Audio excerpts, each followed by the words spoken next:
గ్రంథం తెరచి ప్రకటన గ్రంథం 1వ అధ్యాయము 8వ వచనాన్ని ఈ దినపు ధ్యాన వాక్యంగా మనం చదువుకుందాం. అల్ఫయు ఒమేగయు నేనే, వర్తమాన భూత భవిష్యత్ కాలములలో ఉండువాడను నేనే అని సర్వాధికారియు దేవుడు నగు ప్రభువు సెలవిచ్చుచున్నారు. చాలండి, ఈ వాక్కు ద్వారా పరిశుద్ధాత్మ దేవుడు మనతో మాట్లాడునుగాక. చిన్న ప్రార్థన చేసుకుని వాక్య ధ్యానంలోనికి వెళదాం. పరలోకమందున్న మా తండ్రి, పరిశుద్ధుడా, గొప్ప దేవుడా, మీకు స్తోత్రం నాయన. జీవము కలిగిన దేవుడా, కృపోన్నతుడా, నీకు స్తోత్రాలు. మాట్లాడే దేవుడవు ప్రభువా, చెప్పువాడు పరిశుద్ధాత్మ దేవుడే కానీ మీరు కాదని ప్రభువా, మీరు ఇచ్చిన వాగ్దానానికే నీకు వందనాలు చెల్లిస్తున్నాం. ఆత్మ చెప్పుతున్న మాటలు చెవులు కలిగిన వాడు వినుగాక.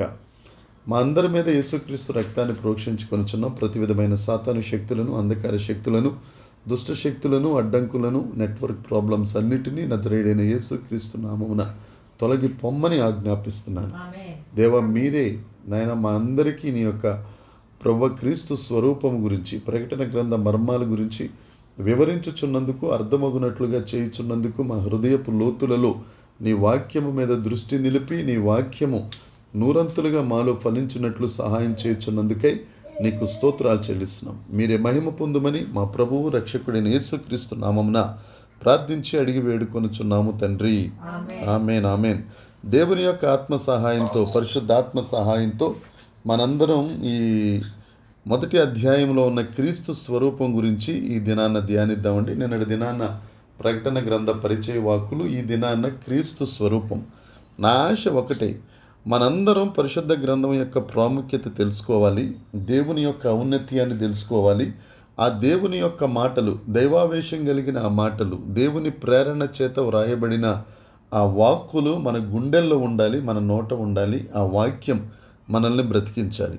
అయితే ఈ ప్రకటన గ్రంథంలో మొత్తం 22 అధ్యాయాలు ఉన్నాయని, ఆ 22 అధ్యాయాలలో 404 వచనాలు ఉన్నాయని, అందులో 11,952 పదాలు ఉన్నాయని నిన్నటి దినాన్న మనం ధ్యానించాం. ఈ దిన ధ్యాన వాక్కుగా ప్రకటన గ్రంథం 1వ అధ్యాయం 8వ వచనంలో అల్ఫా ఒమేగా నేనే, అల్ఫయు ఒమేగయు నేనే అని యేసుక్రీస్తు ప్రభువే ఆయన యోహాను గారికి పరిచయం చేసుకున్న పరిచయ వాక్కులు, యేసుక్రీస్తు స్వరూపం గురించి తెలియజేసే మాటలు ఈ దినాన మనం చదువుకున్నాం. ఈ ప్రకటన గ్రంథమే కాదండి, ఈ 66 గ్రంథాలలో పరిశుద్ధ గ్రంథంలో ఉన్న ప్రతి లేఖనం, ప్రతి పదం, ప్రతి అధ్యాయం దేవుడు ఒక ఉద్దేశం చేత మనందరికీ రాయించారు. మనకు అవసరం లేని మాటలు ఏవి, ఆఖరికి వంశావళులతో సహా మనకు చాలా అవసరమైన మాటలు దేవుడు గ్రంథంలో రాపించారు. అదేవిధంగా ఈ పరిశుద్ధ గ్రంథంలో ఉన్న ఈ ప్రకటన గ్రంథంలో మాటలు కూడా మనకు చాలా అవసరం.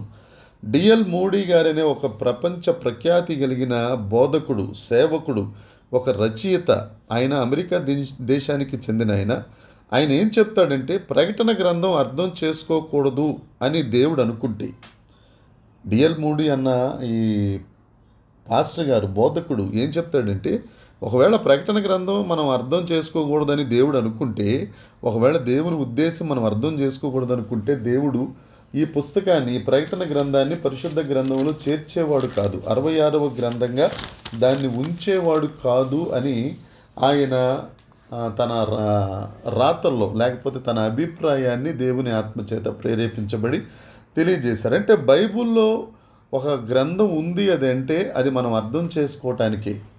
ఈ ప్రకటన గ్రంథం యేసుక్రీస్తు ప్రభు యొక్క 2వ రాకడ గురించి, అలాగే సంఘం ఆ పరలోకంలో అనుభవించే ఆ మహిమ గురించి, ఆయనను అంగీకరించే వారికి కలిగే ఆధిక్యతల యొక్క గొప్పతనం గురించి ఈ ప్రకటన గ్రంథం మనకు బోధిస్తూ ఉంటుంది. లేఖనాల ప్రకారం ఈ గ్రంథాన్ని ధ్యానించినప్పుడు, ఈ గ్రంథాన్ని పరిశీలించినప్పుడు, ఈ ప్రకటన గ్రంథంలో ఉన్న లోతైన సంగతులు, ఆ లోతైన మర్మాలలోని అర్థాలు మనల్ని ఎంతగానో ఉజ్జీవింపచేస్తాయండి. పరిశుద్ధ గ్రంథంలో ఏ గ్రంథాన్నైనా కానీ ఒక నిర్ణయం మనం తీసుకోవాలి, లేకపోతే పరిశుద్ధ గ్రంథాన్ని చదవాలి అనేది ఒక పద్ధతి ఉంది. ఒక వచనాన్ని పట్టుకుని ఒక నిర్ణయానికి ఎప్పుడూ రాకూడదు. ప్రకటన గ్రంథమే కాదండి, ఏ గ్రంథమైనా కానీ ఆదికాండం మొదలుపెట్టి 66 గ్రంథాల్లో ఏదో ఒక వచనాన్ని తీసుకుని ఇదే సత్యం కాబట్టి ఇదే నిర్ణయం, దీని ప్రకారమే చేయాలి అని ఒక నిర్ణయానికి ఎప్పుడూ రాకూడదు. ఎందుకంటే పరిశుద్ధ గ్రంథాన్ని దేవుడు ఒక మంచి డిజైన్తో ఆయన దానిని ఇక్కడ చిత్రీకరించి రాయించి మనందరి ముందు ఉంచారు.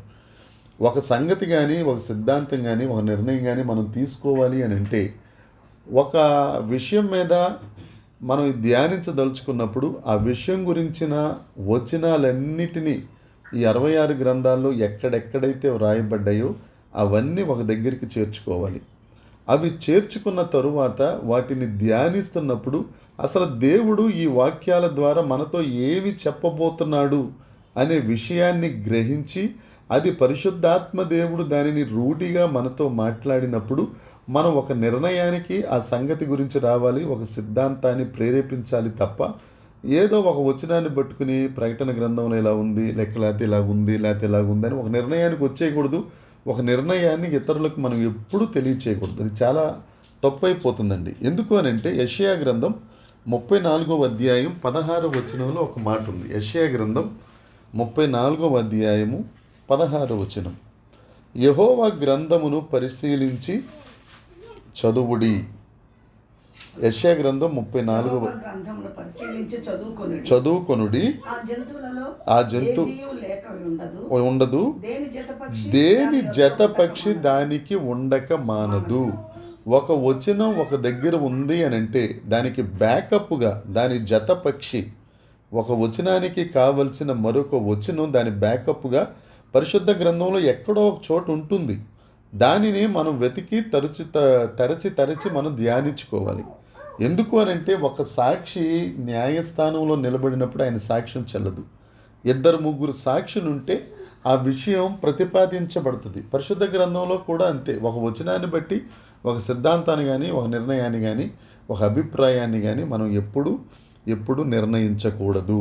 అయితే ప్రకటన గ్రంథం 1వ అధ్యాయంలో యేసుక్రీస్తు ప్రభు స్వరూపాన్ని యోహాను గారు దర్శనంగా చూస్తున్నారు. అది దేవుని ప్రత్యక్షత, దేవుని ఉన్నతమైన ఆయన స్వరూపం. యోహాను గారు యేసు ప్రభుతో 3.5 సంవత్సరాలు, యేసయ్య 33.5 సంవత్సరాలు బ్రతికారు. కానీ 3.5 సంవత్సరాల మహిమ పరిచర్యలో యోహాను యేసుక్రీస్తు ప్రభువుతో ఉన్నవాడు, ఆయన రొమ్మున ఆనుకున్నవాడు. అంతేకాదు ఆయనకు దగ్గరగా ఉన్నవాడు, ఆయన రొమ్మున ఆనుకున్నవాడు. తర్వాత అత్యధికముగా ఆయనను ప్రేమించువాడని చెప్పి ఆయనకు పేరు కూడా ఉంది. 12 మంది శిష్యుల్లో 3 ఇన్నర్ సర్కిల్ అంటారండి, పేతురు, యోహాను, యాకోబు. ఈ ఇన్నర్ సర్కిల్ని దేవుడు కొన్ని సందర్భాలలో వారిని ప్రత్యేకించి రూపాంతర కొండ మీదకి కానివ్వండి, గెత్సెమనే తోట దగ్గరికి కానివ్వండి, ఇలాగా ప్రత్యేకమైన పరిస్థితులలో వీరిని ప్రత్యేకించుకుని యేసుక్రీస్తు ప్రభువుతో తీసుకెళ్ళేవారు. అలాగే ఈ పద్మసు లోయ లంకలో కూడా, లేకపోతే పద్మసు ద్వీపంలో కూడా యోహాను గారిని ఒక్కరినే, ఎవరైతే యేసుక్రీస్తు ప్రభుని అత్యధికంగా ప్రేమించారో, యేసుక్రీస్తు ప్రభు రొమ్మును ఆనుకున్నారో ఆయనకే అవకాశాన్ని ఇచ్చారు. ఆ పద్మసు ద్వీపంలో ఆయన ఉన్నప్పుడు ఆత్మతో నింపబడగా ఆయన ఒంటరిగా ఉన్నప్పుడు ఈ ప్రకటన గ్రంథం యొక్క ప్రత్యక్షతలు ఆయనకి తెలియజేశారని నిన్నటి దినాన్న మనం నేర్చుకున్నాం. పెపరస్ 47 అని, తర్వాత అపోక్రిపస్ జాన్ అనే ఆ గ్రంథం ఐగుప్తులో 1, ఐర్లాండ్లో 1 దొరికాయని. కాబట్టి ఈ ప్రకటన గ్రంథం కల్పితం కాదని, పరిశుద్ధ గ్రంథం ఎవరో రాసింది కాదని, అది పరిశుద్ధాత్మ దేవుడి ప్రేరణ వలన మనకు ఇవ్వబడిందని చాలా క్లియర్గా తెలుస్తుంది. తరువాత యోహాను ఎఫెసు పట్టణంలో సేవ చేస్తున్నప్పుడు, మనం ముందుగా ఉపాద్ఘాతంలో మనం అనుకున్నాం, ఎఫెసు సంఘం దగ్గర మరియమ్మ గారిని, యేసుక్రీస్తు ప్రభు తల్లి గారిని, తర్వాత ఆయన యోహాను గారు వీరు కలిసి అక్కడ యూ షేప్లో ఉన్న ఆ 7 సంఘాలు, చిన్న ఆసియా, ఎందుకు అవి యూ షేప్లోకి వచ్చినాయి అని అంటే రోమా సామ్రాజ్యం వారు సామాజికంగా, సంఘపరంగా, తర్వాత ఆర్థికంగా ఆ రోమా సామ్రాజ్యాన్ని అంతటినీ విస్తరింపచేశారు. వారు ఒక పట్టణం నుంచి ఇంకో పట్టణాన్ని కలుపుతూ, ఒక పట్టణం నుంచి ఇంకో పట్టణాన్ని కలుపుతూ రహదారులు నిర్మించారు, భవనాలు నిర్మించారు. ఆ క్రమంలో ఎఫెసు దగ్గర నుంచి లవొదికీయ సంఘం వరకు ఇవన్నీ ఒకే మార్గంలో యూ షేప్లో ఉంటాయి అన్నమాట. ఎవరన్నా ఒక కొరియర్ ఒక లెటర్ పట్టుకుని ఎఫెస్ దగ్గరికి వెళ్ళి ఇస్తే ఇక కనుక ఇబ్బంది పడకుండా ఆఖరి పట్టణమైన లవోదికీయ దాకా ఇచ్చేయచ్చు. యోహాను గారు ఈ సంగతులన్నీ చెప్తున్నప్పుడు ఈ గ్రంథంలో ఉన్న సంగతులన్నిటినీ ప్రకటన గ్రంథం 1వ అధ్యాయం 10వ వచనం 11వ వచనం ఒకసారి చదివితే, ప్రభువు దినమందు ఆత్మవశుడై ఉండగా బోరధ్వని వంటి గొప్ప స్వరం నువ్వు చూచుచున్నది గ్రంథపు చుట్టలో పుస్తకంలో రాసి Ephesus, Smyrna, Pergamum, Thyatira, Sardis, Philadelphia, Laodicea 7 సంఘాలకు పంపమని నా వెనుక ఉంటిని. దేవుడు యోహాను గారికి ఆ పద్మస్ ద్వీపంలో ఒంటరిగా ఉన్నప్పుడు ప్రభువు దినమున, ఎందుకు ప్రభువు దినము, ఆత్మవశులు అవ్వటం అంటే ఏంటి అనేది మనం ఈ దినాన నేర్చుకుందాం. అసలు ప్రభువు దినం అంటే ఏ రోజు అనేది కూడా దేవుడు మనతో సుస్పష్టంగా మాట్లాడునుగాక. ఆ ప్రభు దినమున దేవుడు యోహానుకు ప్రత్యక్షమై ఆయన చెప్పుతున్న సంగతులన్నీ ఓ గ్రంథపు చుట్టలో రాసి నీ దగ్గర ఉంచుకో అనలేదు. ఈ సంఘాలకు ఏ సంఘాలకు? Ephesus, Smyrna, Pergamum, Thyatira, Sardis, Philadelphia, Laodicea అనే ఈ 7 సంఘాలు. ఇప్పుడు మనం అనుకున్నాం కదండి, 7 సంఘాలు ఎలా ఉంటాయంటే, ఎఫెసు దగ్గర మొదలు పెడితే యూ షేప్లో లవోదికీయ ఆఖరి పట్టణం అనమాట. ఆఖరి పట్టణం. ఒక కొరియర్ ఒక లెటర్ని తీసుకుని వెళ్తే జాగ్రత్తగా ఎటు తడుకోకుండా ఈ యూటర్న్ తీసుకుంటే మొత్తం 7 సంఘాలకి ఆ లెటర్ని ఇచ్చేయచ్చు. అయితే ఒక పరిశోధకుడు ఆయన పేరు సర్ విలియం రిచెల్ రామ్చేయ్ అన్న ఆయన స్కాట్లాండ్కి చెందిన ఆయన 1951 నుంచి 1939 దాకా బ్రతికారండి. ఈ లైఫ్ టైం అంతా ఆయన చదువుకున్న తరువాత, ఆయన పోస్ట్ గ్రాడ్యుయేషన్ ఆ రోజుల్లో పూర్తి చేసేసుకున్న తరువాత, విద్యావంతుడైన తరువాత ఇక ఆయన పరిశోధన చేయటం మొదలుపెట్టారు. దేని మీద అంటే క్రొత్త నిబంధనలో ఉన్న ప్రాంతాల మీద. ఆయన లైఫ్ టైం అంతా పెళ్ళి లేదు, ఏమీ లేదు, ఒంటరిగా ఉండి తన ఆస్తినంతా ఈ పరిశోధనల కోసమే ఆయన వ్యయపరిచి క్రొత్త నిబంధనలో పరిశోధన చేసి యేసుక్రీస్తు ప్రభు తిరిగిన ప్రదేశాలు, యేసుక్రీస్తు ప్రభు తిరిగిన అద్భుతాలు చేసిన ప్రదేశాలు, వాటన్నిటి మీద మంచి నిగూఢంగా రీసెర్చ్ చేసి ఈ మైనర్ ఆసియా అనే ఎఫెసు నుండి లవోదికీయ వరకు ఉన్న 7 పట్టణాల గురించి ఆయన రాస్తాడు. ఈ 7 పట్టణాలు, ఈ 7 సంఘాలు ఏర్పాటు చేసిన తర్వాత మంచి కార్పొరేషన్ లాగా, అంటే ఇప్పుడు పట్టణాన్ని మించి కార్పొరేషన్ కదా. చెన్నై ఉందంటే అది కార్పొరేషన్, ముంబై ఉందంటే అది కార్పొరేషన్, కలకత్తా అది కార్పొరేషన్, మన విజయవాడ ఇలాంటివన్నీ పట్టణాల కిందకు వస్తాయి, నగరాల కిందకు వస్తాయి. పట్టణాలుగా ఉన్నాయి, కార్పొరేషన్గా తయారైపోయిందంటే. ఎందుకంటే దేవుని సన్నిధి ఎక్కడ ఉంటుందో, దేవుని సంఘం ఎక్కడ ఉంటుందో ఆ ప్రాంతాలు లేకపోతే కుటుంబాలు, ఆ వ్యక్తులు అభివృద్ధి చెందుతారన్న ఒక సూచనగా ఈ 7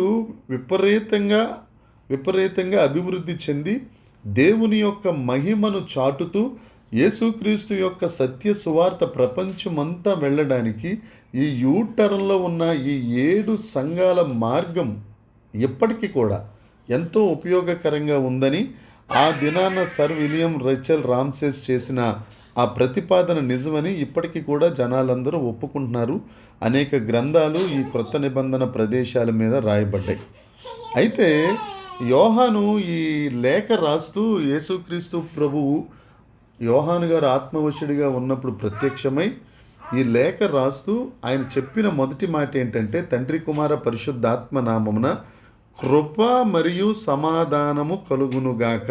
మొదటి మాట ఏం రాశాడంటే, ఈ జరగబోవు సంగతుల గురించి తెలియజేసే ఈ ప్రకటన గ్రంథంలో, లేకపోతే రాబోవు సమయములలో రాబోతున్న ఈ ప్రపంచ పరిస్థితులన్నిటిలో వస్తున్న ఈ భయంకరమైన పరిస్థితులన్నిటిలో ప్రకటన గ్రంథం చదివే వారికి, లేకపోతే ప్రకటన గ్రంథంలో ఉన్న ఈ 7 సంఘాలకు యేసుక్రీస్తు ప్రభు ఆత్మవశుడై ఉన్న యోహాను గారికి ఒక దీవెనకరమైన మాటతో ప్రారంభించాడు. ఏంటి ఆ మాట అంటే, కృప మరియు సమాధానము మీకు కలుగునుగాక. ప్రకటన గ్రంథం 1వ అధ్యాయం 4వ వచనం ఒకసారి చదువుతాం. ప్రకటన గ్రంథం 1వ యోహాను ఆసియాలో ఉన్న 7 సంఘములకు శుభమని చెప్పి వ్రాయునది.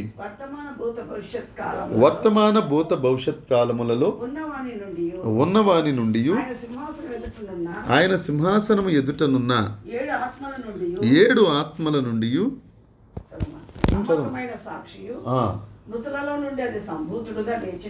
ఆది సంభూతునిగా లేచినవాడు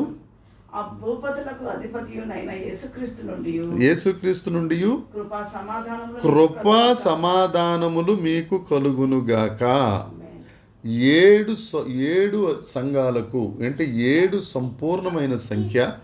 ఈ ఆత్మదేవుడు ఈ 7 సంఘాలకు ఉత్తరాలు రాయమని చెబుతూ మొదటి మాట ఏంటంటే కృపా సమాధానములు కలుగునుగాక. ఈ ప్రకటన గ్రంథాన్ని ధ్యానిస్తున్న ఈ కాన్ఫరెన్స్ కాల్లో ఉన్నవారే కానివ్వండి, తర్వాత వినేవారే కానివ్వండి, వారందరికీ దేవుడు చెప్తున్న మాట ఏంటి అని అంటే మీకందరికీ కృపా సమాధానములు కలుగునుగాక. ఆమేన్, ఆమేన్. ఈ 1వ అధ్యాయం 4వ వచనంలో ఉన్న ఆ యేసుక్రీస్తు ప్రభువు గురించి యోహాను గారు ఆయనను స్తుతించిన విధానం చూస్తే ఆయనకు దేవుడంటే ఎవరో తెలుసు. ఆది సంభూతుడు లేకపోతే యేసుక్రీస్తు పరిశుద్ధాత్మ దేవుడు వీటన్నిటి గురించి ఆ వచనంలో ఆయన ప్రస్తావించారు అని అంటే దేవుడు త్రియేక దేవుడు. ఆయన దేవుడు ఒక్కడే, కానీ 3 వ్యక్తులు. జాగ్రత్తగా వినండమ్మా, కంగారు పడవలసిన అవసరం లేదు. దేవుడు ఒక్కడే. ఆ ఒక్కడే అయిన దేవుడిలో 3 వ్యక్తిత్వాలు ఉన్నాయి, 3 వ్యక్తులు ఉన్నారు. దాన్ని ఏమంటారంటే త్రిత్వము, తండ్రి కుమార పరిశుద్ధాత్మ దేవుడు. మనం కూడా తెలుసుకోవాల్సింది మన దేవుడు ఒక్కడే.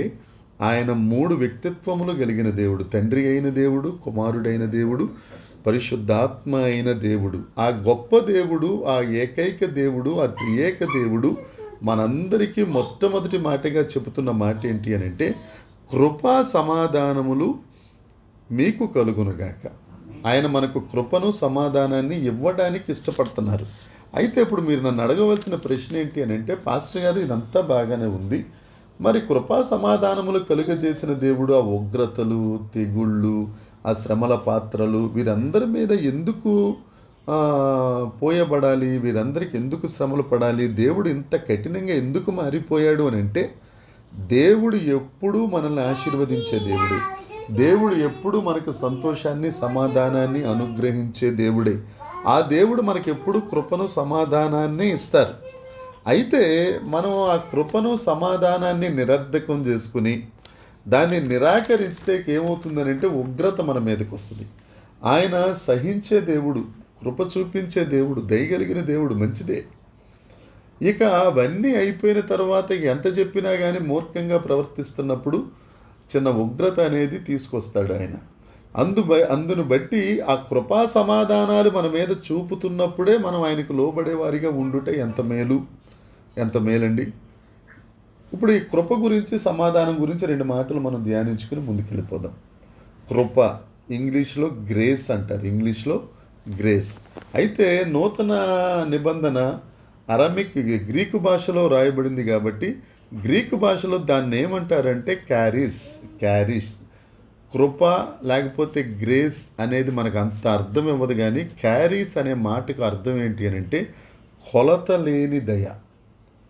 దేవుడు మొట్టమొదట ఈ 7 సంఘాలకు ఏం తెలియజేస్తున్నాడంటే నేను కొలత లేని దయను మీ మీద చూపిస్తున్నాను, కొలత లేని కనికరమును నేను మీ మీద చూపిస్తున్నాను. ఈ దినాన మనతో కూడా దేవుడు మాట్లాడుతున్నాడు. కొలత లేని దయ, నా దయ మీ మీద ఉంది, మీరు భయపడవలసిన అవసరం లేదు. తరువాత సమాధానం అంటే హీబ్రూలో షాలోమ్. మనం పోయిన వారం కాక అంతకు ముందు ఆదివారం కూడా ఈ హీబ్రూ వాడు షాలోమ్ అలిక్యూమ్. ఇప్పుడు మనం యూదా దేశం యెరూషలేం దేశంలో అడుగుపెట్టామనుకోండి, ఎయిర్పోర్ట్లో అడుగుపెట్టగానే ఆ యూదులు మనకేం చెప్తారంటే షాలోమ్ అలిక్యూమ్ అంటారు, అంటే మీకు సమాధానము కలుగునుగాక. షాలోమ్ అనేది హీబ్రూ వర్డ్. దాన్ని ఇంగ్లీష్లో పీస్ అంటారు. గ్రీక్లో ఏమంటారంటే అమరెన్ అని అంటే షాలోమ్ అని అర్థం. అయితే గ్రీకు భాషలో అమెరెన్ అనే అర్థం ఏంటంటే ఈ సమాధానము డబ్బులతో కొనలేనిది. దీన్ని వేరే విధంగా ఎలా చెప్పుకోవచ్చు అంటే మత్తయి సువార్త 11వ అధ్యాయం 28వ వచనంలో మనందరికీ సుపరిచితమైన మాట ఒకటి ఉంటుంది. ప్రయాసపడి భారం మోసుకొనుచున్న వారులారా నా యొద్దకు రండి, నేను మీకు విశ్రాంతినిస్తాను. మీరు ప్రయాసపడుతున్నారు, భారాన్ని మోస్తున్నారు, మీకు శాంతి లేదు. దేనికి అర్థం ఇది? అయ్యరిన్ షాలోమ్, పీస్, శాంతి అన్నదానికి అర్థం. మీకు శాంతి లేదు, మీ కొరకు నేను శాంతిని సృష్టిస్తాను, శాంతిని కలుగజేస్తాను. నా ప్రియ సహోదరి సహోదరుడా, ఈ ప్రకటన ధ్యానాలు ధ్యానించుచుండగా అంతకు ముందు కానీ తర్వాత కానీ ఒకవేళ ఆర్థికంగా కుటుంబ పరిస్థితులన్నిటిని బట్టి శాంతి లేక ఇబ్బంది పడతా ఉంటే దేవుడు నీతోనే మాట్లాడుతున్నాడు. నీకు శాంతి లేదని బాధపడుతున్నావేమో, ఆయన నీ కొరకు శాంతిని సృష్టించే దేవుడు. దేవునికి స్తోత్రం కలుగునుగాక. నువ్వెక్కడున్నా కానీ యేసయ్యకు ఒక మంచి స్తోత్రం చెల్లించు. నీ కొరకు ఆయన శాంతిని సృష్టిస్తాడు. ఆయన శాంతి దాత. జాగ్రత్తగా వినమ్మా, ఆయన శాంతి దాత, శాంతి దోత కాదు. ఆయన శాంతి దాత. బుద్ధుడు శాంతి దోత, మహావీర్ శాంతి దోత, గాంధీ గారు శాంతి దోత. కానీ యేసుక్రీస్తు ప్రభు శాంతి దాత, మనకు శాంతిని దానముగా ఇచ్చే దేవుడు. యోహాను సువార్త 14వ అధ్యాయం 27వ వచనం చూద్దాం. యోహాను సువార్త 14వ అధ్యాయము 27వ వచనం. యోహాను సువార్త, నా శాంతినే మీకు అనుగ్రహిస్తున్నాను, వెళుచున్నాను, నా శాంతినే మీకు అనుగ్రహిస్తున్నాను. లోకం ఇచ్చినట్టుగా కాదు. లోకం కొంచెం శాంతి ఇస్తుంది, తర్వాత తీసేస్తుంది. అలా కాదు, నా శాంతిని. ఎందుకంటే శాంతి దాత ఆయన కాబట్టి ఆయన అంటాడు, నా శాంతిని నీకు ఇస్తున్నాను. నా సహోదరి సహోదరుడా, శాంతి దాత మన దేవుడు, శాంతి దోత కాదు. మొదటి యోహాను పత్రిక 2వ అధ్యాయం, 2వ అధ్యాయం 2వ వచనం ఒకసారి చూద్దాం. 2వ వచనం, ఆయనే మన పాపములకు శాంతికరమై ఉన్నాడు. ఆ కిందన ఫుట్ నోట్లో ఉంటుంది, ప్రాయచిత్తమై ఉన్నారు. ఆయనే మన పాపములకు అయరిన్, ఆయనే మన పాపములకు క్యారిన్, ఆయనే మన పాపములకు కృప, ఆయనే మన పాపములకు సమాధానం, ఆయనే మన పాపములకు శాంతికరం, ఆయనే మన పాపములకు ప్రాయచిత్తం. నువ్వు నేను పనికిరాని పాపంలో పడిపోయి బురదలో కొట్టుకుంటుంటే మన కొరకు పరమును విడిచిపెట్టి భూలోకానికి వచ్చి మన మధ్యన దేవాది దేవుడు కృపాసత్య సంపూర్ణుడిగా మన మధ్యన సంచరిస్తూ పాపులమైన మన కొరకు ప్రాణం పెట్టి ఆఖరి రక్తం పొట్టు దాకా రక్తాన్ని చిందించి మన కొరకు మరణించి తిరిగి లేచి ప్రాయచిత్తం అయిపోయిన శాంతి దాత మన దేవుడు. దేవునికి స్తోత్రం. ఆయన 7 సంఘాలకు తెలియజేస్తూ ఆ ఆది సంభూతుడైన దేవుడు, ఆ యేసుక్రీస్తు ప్రభువు, పరిశుద్ధాత్మ దేవుడు, కృపా సమాధానములు మీకు కలుగునుగాక, కొలతలేని దయ మీకు కలుగునుగాక, సమాధానము డబ్బులతో కొనలేని శాంతికరమైన సమాధానం మీకు కలుగునుగాక అని ఆ దేవుడు నీకు నాకు ప్రకటిస్తున్నాడు. ఇంకా భయపడవలసిన అవసరం ఉంది. ధైర్యంగా ఉందాం, ఆ దేవుడిని స్తుతిద్దాం. ప్రకటన గ్రంథం 1వ అధ్యాయం 8వ వచనం మూల మాట ఒకసారి మనం చదువుకుందాం. దేవుడు తను తాను ఎలా పరిచయం చేసుకున్నారనేది ఒకసారి చూద్దాం. అల్ఫయు ఒమేగయు నేనే. చాలండి, అల్ఫయు ఒమేగయు నేనే. ఈ అల్ఫా ఒమేగా ఎక్కడి నుంచి వచ్చినాయో ఒకసారి కొద్దిగా వివరంగా చూసుకుని వెళ్దాం. అక్షరమాల, తెలుగు అక్షరమాల అనగానే మనకు పాత రోజుల్లో 56 అక్షరాలు వచ్చాయి. పాత రోజుల్లో మేము చదువుకున్నప్పుడు. ఇప్పుడు ఒక 4 అక్షరాలు తీసేసి 52 అక్షరాలే వస్తున్నాయి. అలాగని చెప్పి ఇప్పుడు 56 తప్పు, 52 కరెక్ట్ అని నేను చెప్పట్లేదు. కానీ 56 అయినా 52 అయినా తెలుగు అక్షరమాలిక. అదే హిందీ అక్షరమాలిక అని అన్నాం అనుకోండి, మన దేశ భాష. హిందీ అక్షరమాలిక ఎంత అని అంటే 46. సంస్కృతం కూడా చాలా ఉన్నతమైన భాష అంటారు మన హైందవులు. అది కూడా ఎన్ని అక్షరాలు అంటే ఎవడో చెప్పలేడు. కాకపోతే ఉన్నతమైన భాష సంస్కృతంలో ఉన్నాయి అన్నీ రకరకాలు, దాన్ని నేర్చుకోవాలని పెద్ద మాటలు మాట్లాడతారు. కానీ అవి 46 వచ్చినా రాకపోయినా. ఇంగ్లీష్ మనందరికీ తెలుసు, ఇంగ్లీషు 36 అండి, 26 అబ్బో 26. మా ఇంగ్లీష్ మాస్టర్ చెప్పేవాడు, అరే సురేషు తెలుగులో 52 అక్షరాలు ఉన్నాయిరా, ఇంగ్లీష్ 26రా, సగానికి సగం తగ్గిపోయినాయి. ఇంగ్లీష్ నేర్చుకోవటం ఈజీ, తెలుగు నేర్చుకోవటం కష్టం. దానికి ఒత్తులు దిగ్గొట్టాలి, ఎగ్గొట్టాలి. ఇదైతే అలా లేదురా, ఒకదాని పక్కన ఒకటి రాసుకుంటూ వెళ్ళిపోతే పదాలు అయిపోతాయి. కాబట్టి ఇంగ్లీష్ నేర్చుకోరా అనేవాడు. నేను నేర్చుకోలేదప్పుడు, ఇప్పుడు బాధపడుతున్నాం. అదే హీబ్రూ లెటర్స్ చూసుకుంటే 22, గ్రీకు లెటర్స్, గ్రీకు అక్షరమాలిక 24, గ్రీకు 24. ఈ 24లో మొదటి అక్షరం అల్ఫా, ఆఖరి అక్షరం ఒమేగా. మొదటి అక్షరం అల్ఫా, ఆఖరి అక్షరం ఒమేగా. దీన్ని బట్టి మనం నేర్చుకోవాల్సింది ఏంటి అని అంటే మొదటివాడు ఆయనే, కడపటివాడు ఆయనే. మొదటివాడు ఆయనే, కడపటివాడు కూడా ఆయనే. అంటే ఇప్పుడు ఈ గ్రీకు మీకు తెలియాలి అని అంటే పెద్ద కష్టపడవలసిన అవసరం లేదండి. మీరు అందరూ ఫ్లైట్ ఎక్లో ఉండే కదా, కాన్ఫరెన్స్లో ఉన్న వాళ్ళందరూ. మీకు ఎయిర్పోర్ట్లోకి వెళ్ళిన తర్వాత విమానం ఎక్కుతున్నప్పుడు ఆ టికెట్ ఇష్యూ చేసేటప్పుడు అక్కడున్న కొన్ని లెటర్స్, ఆ పైన పిఎన్ఆర్ దగ్గర కోడ్లో ఉన్న కొన్ని నెంబర్స్, ఆ డెల్టా అని కానీ బీటా, గామా ఇలాంటి కొన్ని లెటర్స్ ఉంటాయి. అవి చూస్తే మీకు కాస్తో గ్రీకు గురించి తెలిసిపోద్ది. అయితే అల్ఫా అనేది మొదటిది, ఒమేగా అనేది ఆఖరిది. దేవుడు చెప్తున్నాడు, అల్ఫా నేనే, ఒమేగా నేనే, మొదటి వాడను నేనే, కడపటి వాడను నేనే, ప్రారంభము నేనే, ముగింపు నేనే. ఇప్పుడు మీరు ఏమంటారంటే, అంటే యేసుక్రీస్తు ప్రభుకి ముగింపు ఉందా పాస్టర్ గారు అంటే, ముగింపు అనేది ఆయనకి లేదండి.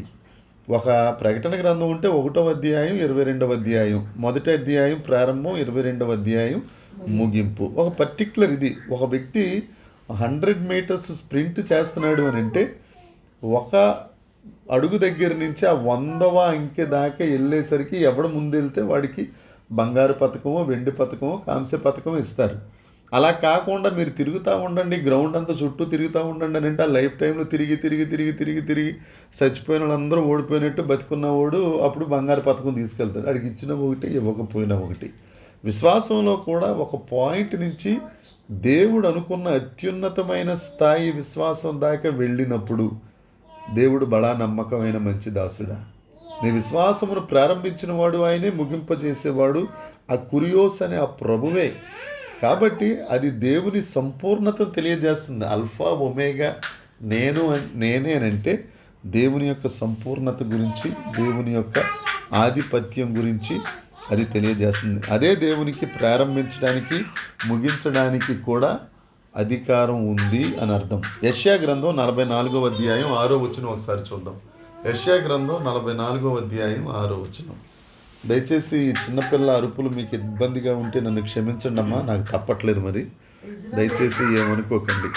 యెషయా గ్రంథం 44వ అధ్యాయం 6వ వచనం. ఇజ్రాయేలీల రాజైన యెహోవా వారి విమోచకుడైన సైన్యములకు అధిపతి ఇలా సెలవిస్తున్నాడు, నేను మొదటివాడను, కడపటివాడను, నేను తప్ప ఇంకొక దేవుడు లేడు. ఇది తండ్రి పాత నిబంధన కాబట్టి తండ్రి అయిన దేవుడు చెప్పాడని మనం అందరం అనుకుంటాం. ఆయన చెప్పిన మాట, తండ్రి అయిన దేవుడు చెప్పిన మాట ఏంటి?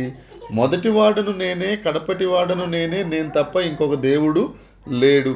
ఇప్పుడు ప్రకటన గ్రంథం 1వ అధ్యాయం 8వ వచనంలో కూడా అదే కదా, అల్ఫా నేనే, ఒమేగా నేనే. అక్కడ తండ్రి చెప్పాడు, ఇక్కడ యేసుక్రీస్తు ప్రభు చెప్పాడు. అని అంటే తండ్రి అయిన దేవుడు, యేసుక్రీస్తు ప్రభు అయిన దేవుడు, పరిశుద్ధాత్మ దేవుడు, ఈ వీరు త్రియేక దేవుడు అని తెలియజేస్తుంది. కొత్త నిబంధనలో దేవుడు అని ఎక్కడుందండి అని అడిగేవాళ్ళు చాలామంది ఉన్నారు. వారికి ఈ మాట చెప్పండి. యెషయా గ్రంథం 44వ అధ్యాయం 6వ వచనం ఒక్కసారి చదివితే, ప్రకటన గ్రంథం 1వ అధ్యాయం 8వ వచనం చదివితే అక్కడ దేవుడు చెప్పిన మాటే ఇక్కడ యేసుక్రీస్తు ప్రభు కూడా చెప్పారండి. కాబట్టి అక్కడున్న దేవుడే ఈ దేవుడే ఆ దేవుడు అని మీరు చెప్పొచ్చు. తర్వాత కీర్తనల గ్రంథం 90వ కీర్తన 2వ వచనం. కీర్తనల గ్రంథం 90వ కీర్తన 2వ వచనం. పర్వతములు పుట్టక మునుపు, భూమిని లోకాన్ని నీవు పుట్టింపక మునుపు, యుగ యుగములు నీవే దేవుడవు. మోషే గారు అన్నమాట, యుగ యుగములు నీవే దేవుడవు. యుగ యుగములు అని అంటే నిత్యత్వము నుండి నిత్యత్వము వరకు నీవే దేవుడవు అని అర్థం. నిత్యత్వము నుండి నిత్యత్వం వరకు ప్రారంభము నీవే, ముగింపు కూడా నీవే. అల్ఫా నీవే, ఒమేగా నీవే. సంపూర్ణ అధికారము కలిగిన దేవుడు యేసుక్రీస్తు ప్రభువు ఒక్కటి. ఒక విశేషమైన విషయం చెప్తానండి, చాలా బాగుంటుంది, శ్రద్ధగా వినండి. ఇప్పటికీ కూడా యూదులు, ఇజ్రాయేల్లో ఉన్న యూదులు, వారికి రబ్బయానిక్ లిటరేచర్ అని ఒకటి ఉంటుంది. రబయానిక్ లిటరేచర్ అది హీబ్రూలో ఉంటుందిలేండి. దానిని కొన్ని రకాల కామెంటరీస్ అన్నీ వెతికి వెతికి వెతికి వెతికి వెతికి ఒక శ్రేష్టమైన లిటరేచర్ యూదు రబ్బానీలు తయారు చేశారు. దాన్ని ఏమంటారంటే రబయానిక్ లిటరేచర్. ఇప్పటికీ కూడా వాళ్ళు అది ఫాలో అవుతారు.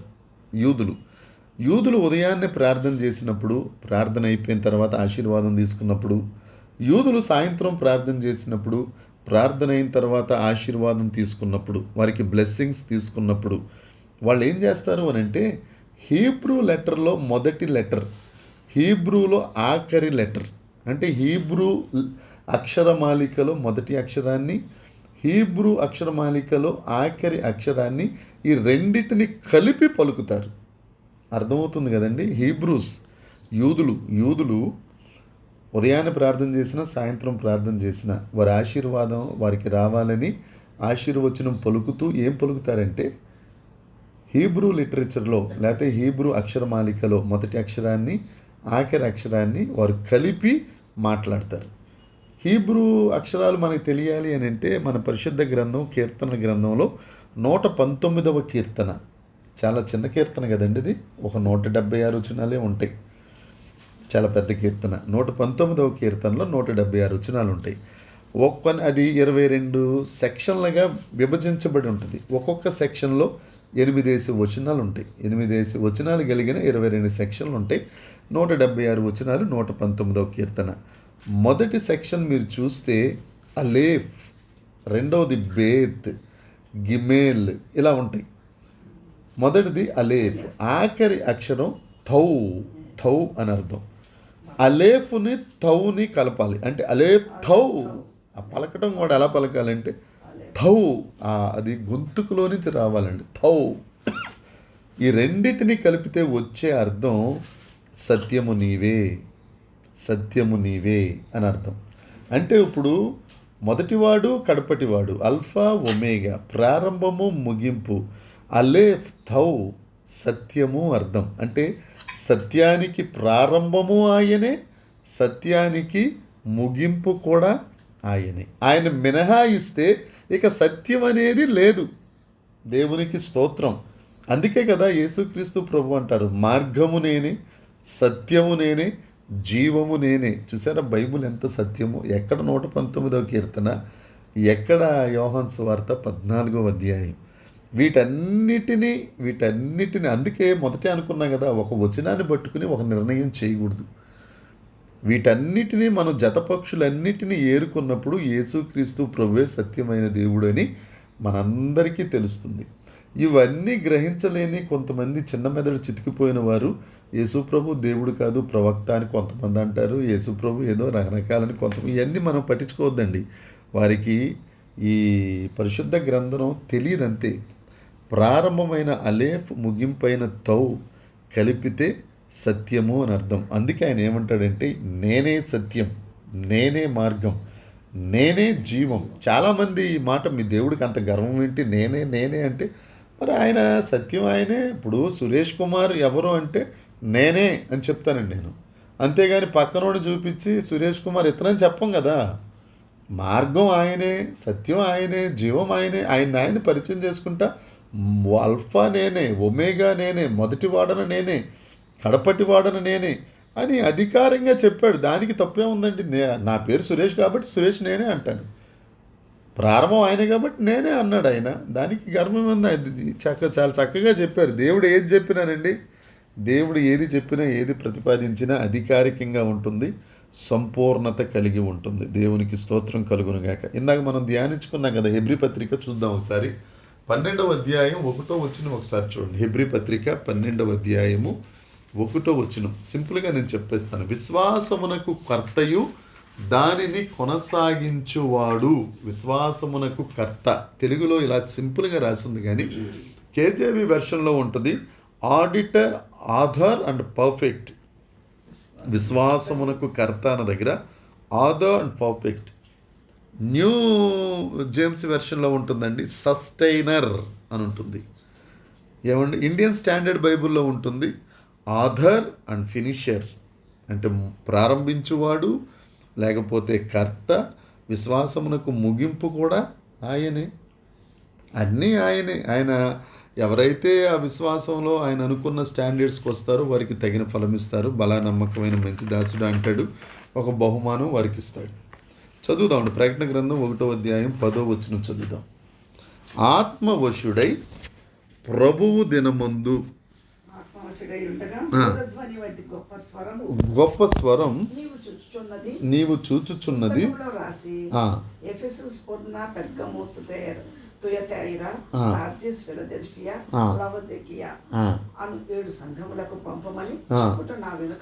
వింటిని. ప్రభువు దినము ఎప్పుడండి? ప్రభువు దినం. ప్రభువు దినం ఎప్పుడు? మొదటి శతాబ్దంలో యేసుక్రీస్తు ప్రభు మరణించి తిరిగి లేచిన తరువాత ఎప్పుడైతే ఆయన పునరుద్ధానుడయ్యాడో ఆ ఫస్ట్ డే, ఆ మొదటి దినం, ఆ ఆదివార దినం, వారానికి మొదటి రోజు, అది ప్రభువు దినం.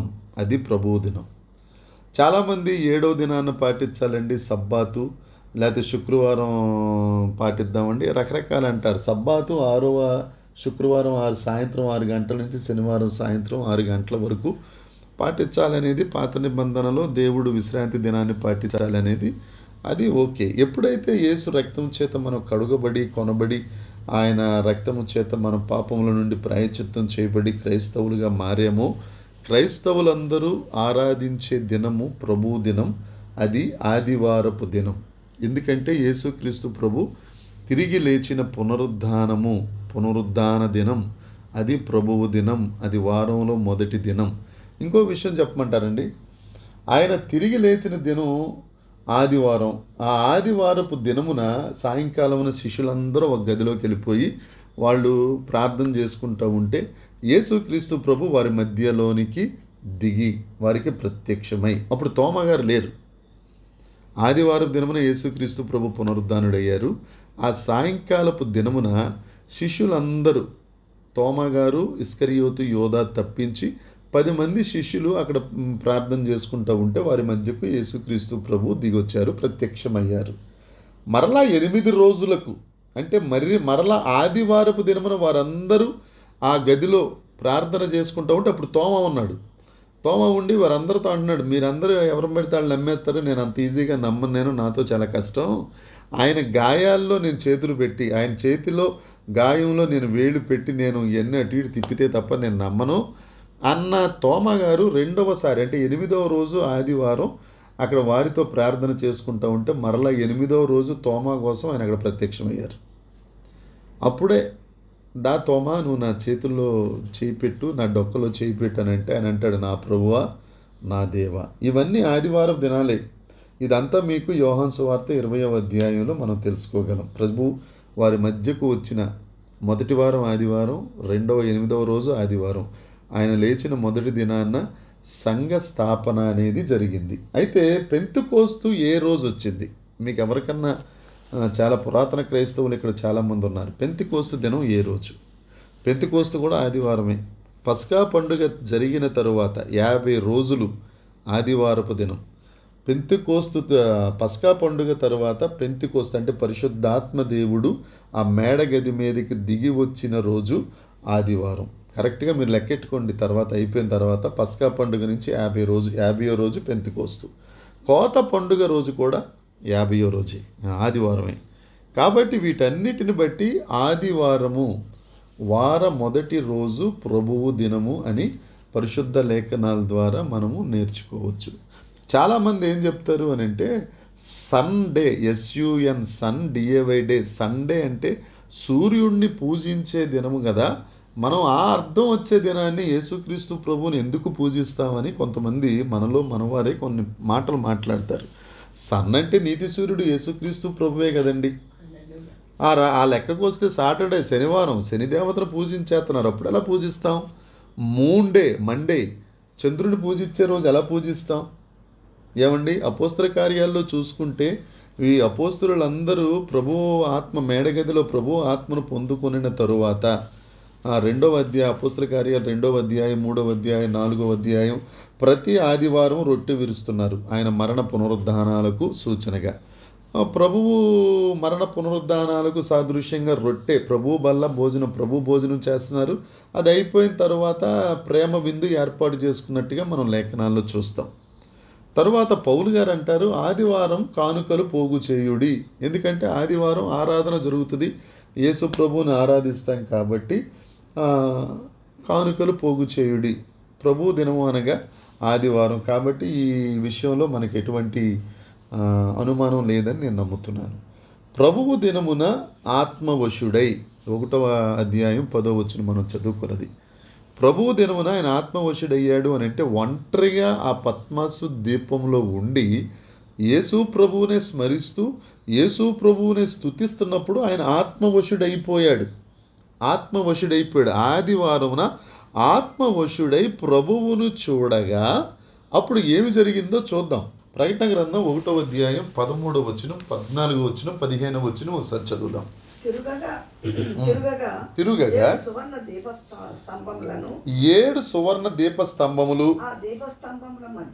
అమ్మమ్మ జాగ్రత్తగా వినండమ్మా. 7 దీపస్తంభములు, సువర్ణ దీపస్తంభములు, వాటి మధ్యన మనుష్య కుమారుని పోలిన ఒక ఆయన ఉన్నారు.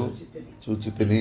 ఆయన తన పాదముల మట్టునకు దిగుచున్న వస్త్రం ధరించుకొని రొమ్మునకు బంగారు దట్టి కట్టుకొని ఉండెను. ఆయన తలయు ఆయన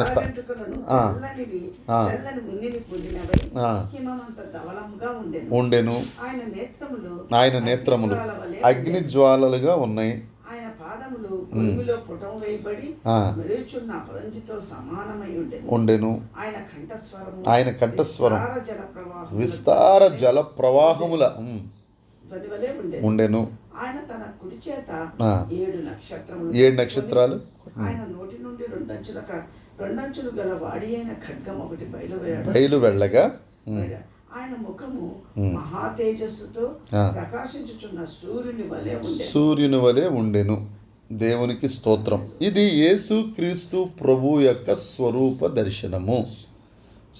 దర్శనం. ఇప్పుడు ఇదంతా మనం ధ్యానించాలి అని అంటే కొద్దిగా కష్టం, కానీ మొదటి మాట మనం ధ్యానిద్దామండి. మొదటి మాట ఏంటి అని అంటే 7 సువర్ణ దీపస్తంభముల మధ్య మనుష్య కుమారుని పోలిన ఒక్కడు ఉన్నారు. ఏమండి, యోహాను భూమి మీద ఉన్నప్పుడు యేసుక్రీస్తు ప్రభు 3.5 సంవత్సరాల మహిమ పరిచర్య చేస్తున్నప్పుడు భూమి మీద ఉన్న యేసు ప్రభువుని యోహాను చూశాడు కదండి, చూశాడు.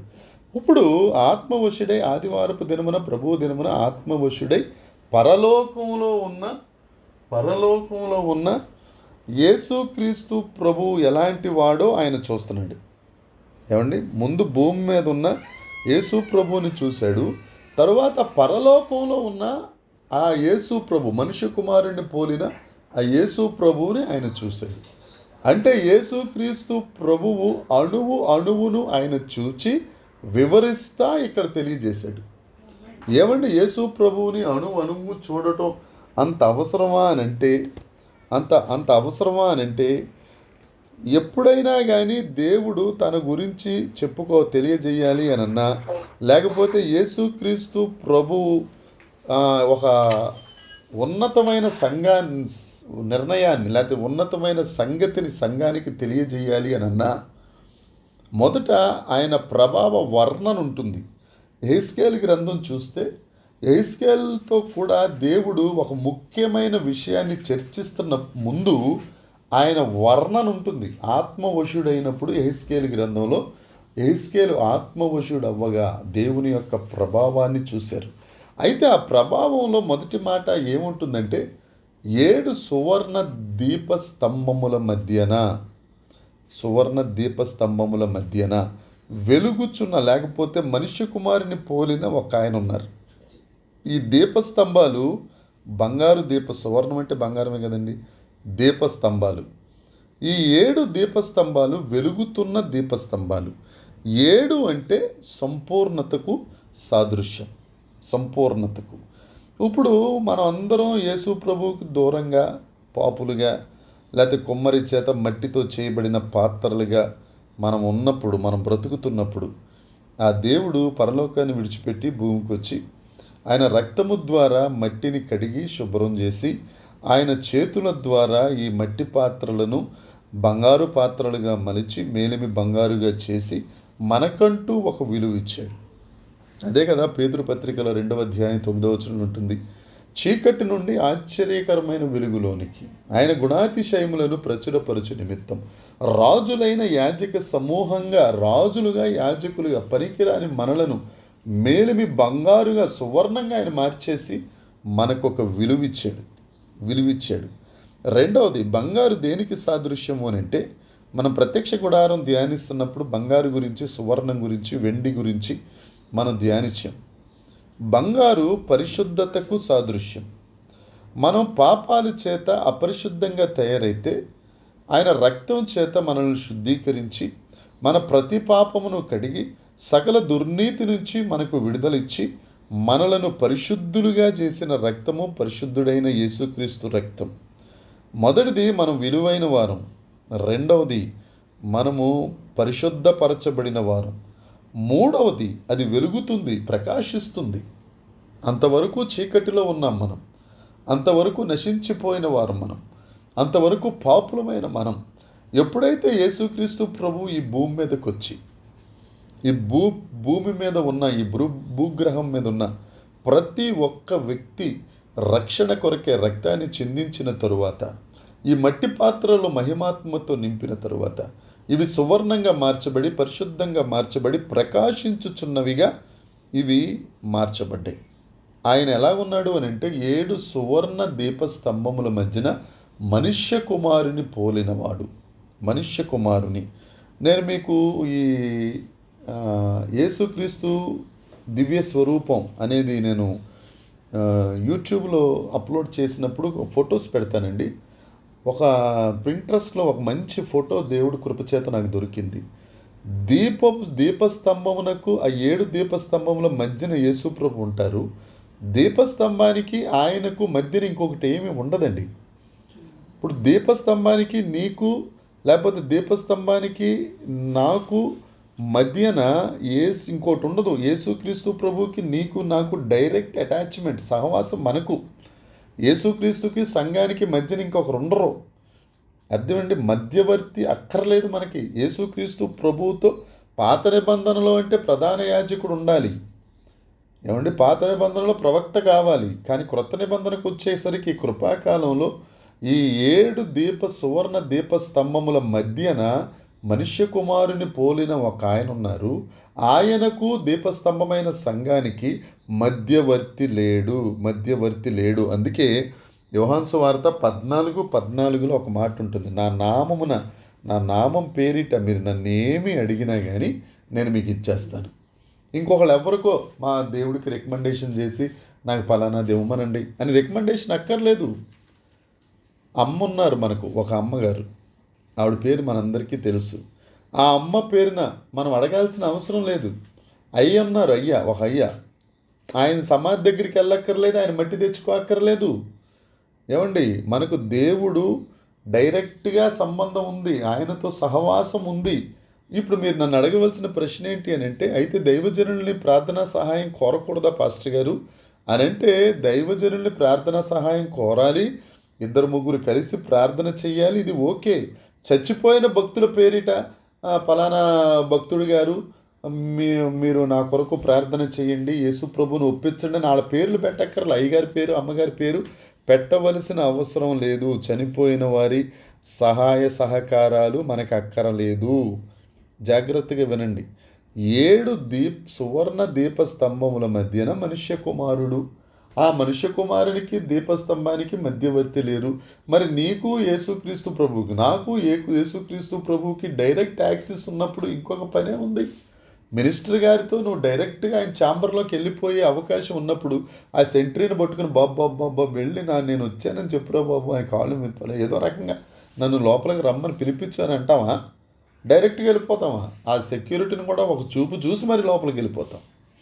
యేసుక్రీస్తు ప్రభు మనకు ఆయన సహవాసం, ఆయన మనకు డైరెక్ట్ యాక్సెస్ ఉంది. ఆయన ఆ 7 సువర్ణ దీప స్తంభముల మధ్య, సంఘముల మధ్య, సంఘం అంటే నువ్వు నేనే, మనందరం సంఘం, మన మధ్యన, అదే కదా ఎక్కడ 2-3 ఉంటే వారి మధ్యన ఆయన ఉంటారు. మన మధ్యన ఆయన ఉన్నారు, మన మధ్యలో ఆయన ఉన్నారు. ఏమండి, ఇప్పుడు ప్రపంచానికి ఈ భౌగోళిక శాస్త్ర ప్రకారం మధ్య పట్టణం మధ్యప్రదేశ్, లేకపోతే సెంటర్ పాయింట్ బెత్లెహేం. అక్కడ యేసుక్రీస్తు ప్రభు మధ్యలో జన్మించారు, భూమధ్యలో ఆయన జన్మించారు. యేసుక్రీస్తు ప్రభు పుట్టిన తరువాత ఈ క్యాలెండర్ కూడా మధ్యలో ఆయన ఉన్నారు. క్రీస్తుకు పూర్వము, క్రీస్తు శకము, మధ్యలో ఆయన ఉన్నారు, శక పురుషుడు. అలాగే నీ హృదయంలో, నా హృదయంలో మధ్యలో ఆయన ఉండాలి. 7 సువర్ణ దీపస్తంభముల మధ్య ఉన్న దేవుడు మన మధ్యలో కూడా ఉండునుగాక. ఆయన ఎప్పుడైతే మన మధ్యలో ఉంటారో, ఎప్పుడైతే ఆయనకు, నీకు, నాకు, లేకపోతే ఆయనకు మనకు డైరెక్ట్ యాక్సెస్ ఉంటుందో, మనం ఆయన పేరిట మనం ఏం అడిగినా కానీ దేవుడు మనకు అనుగ్రహిస్తారు.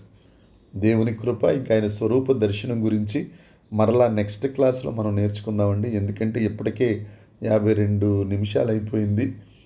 నెక్స్ట్ క్లాస్లో నేర్చుకుందాం. ఎలా ఆయన రొమ్ము దట్టి ఎలా కట్టుకున్నారు, ఆయన తల వెంట్రుకల గురించి, ఆయన కంఠస్వరం గురించి మనం కొద్ది విషయాలు తెలుసుకున్న తరువాత దేవుడు, పరిశుద్ధాత్మ దేవుడు మనల్ని ముందుకు తీసుకెళ్తున్న కొద్దీ ప్రకటన గ్రంథపు లోతుల్లోనికి మనం వెళదాం. దయచేసి జాగ్రత్తగా వినండమ్మా. ఈ 1వ అధ్యాయం క్రీస్తు స్వరూపం లేదా దైవ స్వరూపం. ఆయన ఆ 7 దీపస్తంభాల మధ్య ఆయన ఉన్నారు. ఆయన ప్రభువు దినమందు, అంటే ఆదివారం దినమందు ఆత్మవశుడైన యోహానికి కనపడ్డారు. నీవు కూడా ఆదివారం ప్రభువు దినమందు ఆయనను స్మరిస్తూ, ఆయనను స్తుతిస్తూ, హృదయపూర్వకంగా, పూర్ణ హృదయంతో, పూర్ణాత్మతో ఆయనను నీవు ప్రేమిస్తూ ఆరాధించినట్లయితే యోహానుకు